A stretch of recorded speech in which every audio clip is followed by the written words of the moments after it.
Friends, मैं हूं वंदना भारती। एक इवनिंग अपडेट और इम्पोर्टेंट अपडेट। चाइना ने यहाँ पे 34% का टैरिफ लगा दिया है। ये आपको पता चल चुका होगा क्योंकि मार्केट में बहुत ज्यादा वोलाटाइल रिएक्शन आया है। ये रिटेलिएशन था। चाइना ने भी कहा है कि वो डब्ल्यूटीओ से कंप्लेंट फाइल करेंगे और इसकी वजह से मार्केट में हुआ क्या, ये देखना काफी इंपॉर्टेंट है क्योंकि सिर्फ कमोडिटी ऐसी जगह नहीं है जहां पे इसका रिएक्शन आया है। चाइना और यूएस का आपको पता है कि किस तरीके से इंपोर्ट एक्सपोर्ट होता है। डाउ जोन्स में 4%, 5%, 6% इस तरीके की गिरावट आ रही है। सबसे ज्यादा जो रिएक्शन है ये देखा जा रहा है एसएनपी के विक्स में। विक्स कल 30% बढ़ा, आज 25% बढ़ा। 2 दिनों में विक्स जो है एसएनपी, जो कि वोलाटिलिटी इंडेक्स को दिखाता है, ये यहाँ पे आपको 55% बढ़ चुका है। ये अपने आप में दिखा रहा है कि रिसेशन हिट करने वाला है। हम एक हिस्टोरिक दौर से गुजर रहे हैं जहाँ पे कि इस तरीके का ट्रेड वॉर हम लोगों ने नहीं देखा था नियर डिकेड्स में। ये ट्रेड वॉर यहाँ की शुरुआत हुई है। अब यूएस को रिटेलिएशन पहले, सबसे पहले यहाँ पे चाइना ने करा है। अब इसके बाद अगर यूरोपियन यूनियन आता है या फिर फर्दर कम कंट्रीज आती हैं, ये रिएक्शंस बढ़ते जाएंगे। सबसे पहले बात है कि निफ्टी में रिएक्शन अभी नहीं आया है। ये आएगा आपको मंडे, तो इक्विटी मार्केट भी आपको वॉलेटाइल रहेगी। और फिर अगर देखा जाए तो चाइना की जो इक्विटी मार्केट है वो भी आज हॉलीडे है तो क्लोज है, ये भी मंडे एक रिएक्शन आएगा। आप बोलेंगे कि कमोडिटी बताते बताते मैं इक्विटी क्यों बताने लगी, क्योंकि अगर इक्विटी में भी मार्जिन कॉल्स आएंगे तो इसका इम्पैक्ट हमारे कमोडिटी बाजार पे भी पड़ेगा। तो ये देख सकते हैं कि आप मेजर इस तरीके से मार्केट जो है वो डाउन साइड मूव कर रही है। अब आपको थोड़ा सा दिखाते हैं कि कमोडिटी में रिएक्शंस किस तरीके से है। कमोडिटी में मैसिव रिएक्शन है। कल 7.5% हम लोगों ने क्रूड ऑयल को गिरता हुआ देखा था। आज आप देखेंगे तो क्रूड ऑयल फिर से एक डाउन साइड है, 7.5%, यानी कि 2 दिनों में हम लोगों ने 15% डाउन साइड आता हुआ देखा है क्रूड ऑयल को। सिल्वर ने, क्योंकि कल 7.5% का एक लो लगाया, आज यहाँ पे 3.5% से डाउन साइड है। गोल्ड फ्यूचर्स थोड़ा सा एक अपसाइड आया था, लेकिन फिर अगेन यहाँ पे भी एक करेक्शन हम लोगों ने आता हुआ देखा है। तो $30 के करीब यहाँ पे ये भी डाउन साइड दिखा रहा है। जितनी भी आप कमोडिटीज ले ले, कॉपर में सबसे ज्यादा रिएक्शन आया है। अगर बेस मेटल काउंटर की बात की जाए, कॉपर बहुत ज्यादा डाउन साइड आया है। चाइना यूएस से सॉफ्ट कमोडिटीज यानी कि एग्री कमोडिटीज को भी इंपोर्ट करता है, तो एग्री कमोडिटीज पे भी आप इसका इम्पैक्ट आता हुआ देख रहे हैं। 2.5%, 2%, 5%, ये सारी चीजें जो है वो टूटी हुई हैं।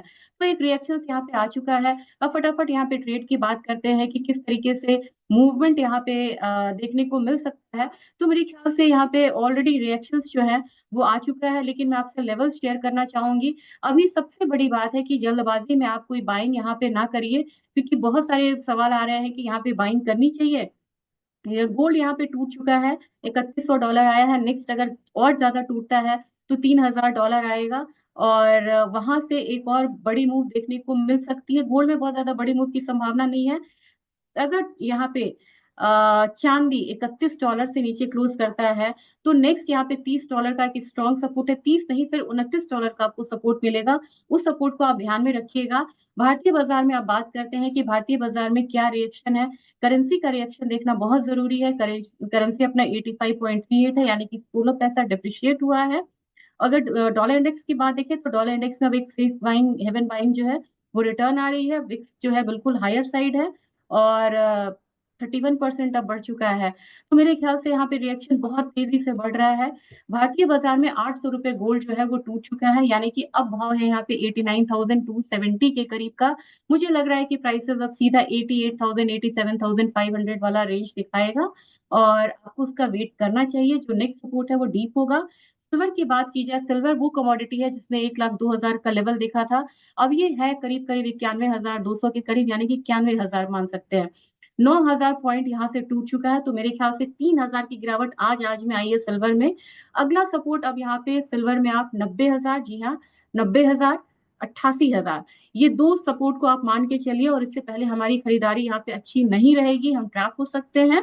क्रूड ऑयल की बात की जाए, क्रूड ऑयल में मैंने आपको एक इंपॉर्टेंट लेवल आज बताया था 5450 का।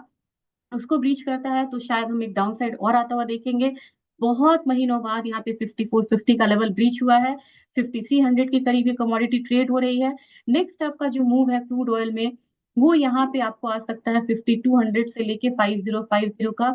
तो अगेन क्रूड ऑयल में बहुत ज्यादा पैनिक है, क्योंकि अगर इस तरीके से रिटेलिएशन अगर होता रहा तो आप मानेंगे आपको अगला क्वार्टर और क्योंकि अप्रैल में यहाँ पे इम्प्लीमेंट हो रहा है, चाइना 10 अप्रैल से इम्प्लीमेंट कर रहा है।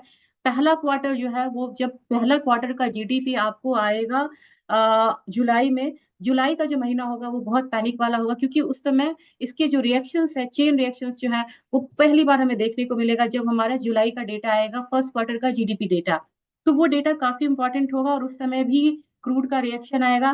क्रूड भारतीय बाजार में तो यहाँ पे 5200 5050 मुझे लग रहा है, लेकिन इंटरनेशनल मार्केट में मैं आपसे बार बार बोलती थी $64.5 नहीं टूटना चाहिए, वो टूट चुका है।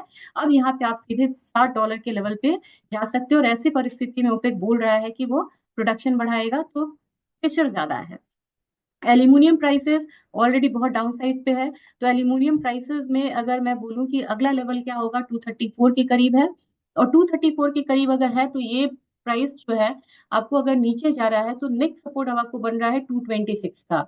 एल्यूमिनियम ने हाई लगाया था, मैं हाई यहाँ पे आपसे शेयर करना चाहूंगी। अभी फिलहाल फिलहाल का जो हाई था, ये हाई था आपको 268 के करीब का। 228 यानी कि वहां से ₹40 डाउन साइड जाने का मतलब बन रहा है हायर साइड से। जिंक की बात की जाए, जिंक 253 है। नेक्स्ट जिंक में अगर 248 का लेवल टूटता है तो सीधा जिंक में आपको 232 का लेवल मिलेगा, 248 के बाद 232। अब यहाँ पे बात किया जाए कॉपर का। कॉपर ने, क्योंकि ये इस मुखिया है, इस काउंटर का लीडर है और इसने सबसे ज्यादा रिएक्शन दिया है, तो आप अगर देखेंगे तो एक हफ्ते में कॉपर कितना टूटा है। एक हफ्ते में कॉपर ₹902 से आज लो लगाया है ₹814 का, यानी कि ₹100 लगभग लगभग लगभग आप कह सकते हैं कि ₹100 2 हफ्ते में ये टूटा है। मेरे ख्याल से अब आपको कॉपर की तैयारी करनी चाहिए, और वो लेवल होगा 806 से लेके 800 का 798। 798 से 806, ये एक लेवल आपको देखने को मिल सकता है कॉपर में। तो करेक्शन अभी बाकी है, हड़बड़ी में यहाँ पे बाइंग ना करें। बहुत सारी क्वेरीज आ रही है कि क्या यहाँ से बाइंग करनी चाहिए। नहीं, यहाँ से बाइंग आपको नहीं करनी चाहिए, क्योंकि मंडे एक रिएक्शन आने दीजिए चाइनीज मार्केट में, उसके बाद हम यहाँ पे कोई डिसीजन लेंगे। अगर एक दिन हम ट्रेड ना करें तो उससे कोई दिक्कत नहीं है। और रही बात चांदी की, चांदी में 88,000 से लेके 87,000 का लेवल रहेगा। वहां पे जिनको फिजिकल में बाइंग करनी है, प्लीज वो पार्शियल बाइंग करें और यहाँ पे मौका नहीं चुके, क्योंकि चांदी में जब कभी आता है, बाउंस भी आएगा ना, वो तेज बाउंस होगा, तो आप यहाँ पे मिस नहीं करिएगा। अगर मुझे लगा कि 89 88,000 से नीचे सस्टेन करके ये 84,000 की तरफ ये कमोडिटी जा सकती है, I will definitely update you. Data यहाँ पे अच्छा आया है, और मेरे ख्याल से अभी यूएस का जो डेली डेटा है इतना ज्यादा मैटर नहीं कर रहा है, जब इतने बड़े बड़े डिसीजंस लिए जाते हैं। और चाइना ने ये डिसीजन तब लिया है जब उनकी मार्केट बंद है।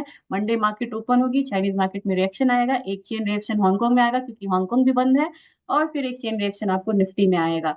तो तैयारी करें, करेक्शन जो है खरीदारी का भी अपॉर्चुनिटी देता है। इसके साथ फिर ये अपडेट मैं खत्म कर रही हूँ। मिलेंगे मंडे, और होप सो कुछ ट्रेडिंग अपॉर्चुनिटी हमें अच्छी मिले यहाँ पे। Thank you.